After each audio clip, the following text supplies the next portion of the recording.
Hi Year 4, it's Mr. Worthington here. Just finished raiding the edible garden. Well, it beats queuing down at the Asda. Whilst I was over here, it got me to thinking, what can I set you for your next challenge? Your challenge for this week is to create your very own time capsule, just like Mr. W's Time Capsule 2020. Now, what do you need to include in your time capsule? Well, you need to include a letter to your future self. Here's one I've written earlier, to Dear Mr. Worthington of the future. It's talking about all the things that I've been up to during the lockdown. So spending time with my family, logging on to the internet to get an Asda delivery slot at 12 o'clock every other night.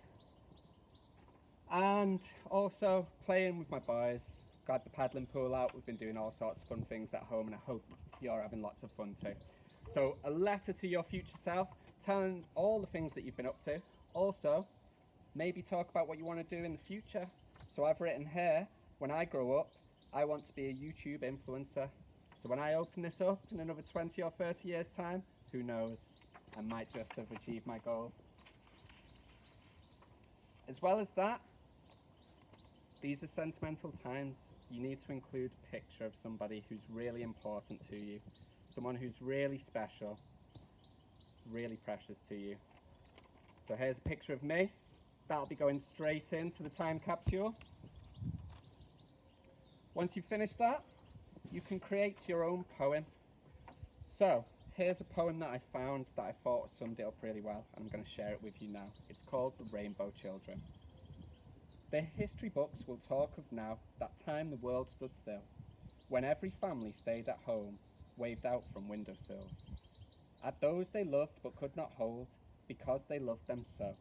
Yet whilst they did, they noticed all the flowers start to grow. The sun came out, they can recall, and windows rainbows filled.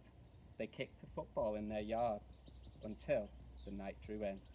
They walked each day, but not too close. That time the world stood still, when people walked straight down the roads that once the cars did fill. And it continues. I'll post this onto our blog so that you can read it for some inspiration. I can't take any credit for this poem. I didn't write it Year 4, but it's a beautiful poem summing up the time that we're living in at the moment. Once you've finished that, thought we'd get a little bit of an art task in. So your challenge is to research Angelica Heckhausen. Angelica who, you say? Angelica Heckhausen. That's right, I hadn't heard of her either, Year 4.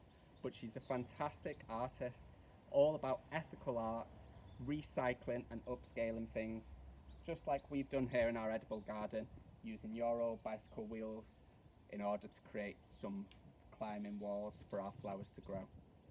Hope you're keeping safe. Make sure you remember to do what I'm going to do as soon as I go straight back inside, and that's wash your hands. We'll post another one of these next week, Year 4.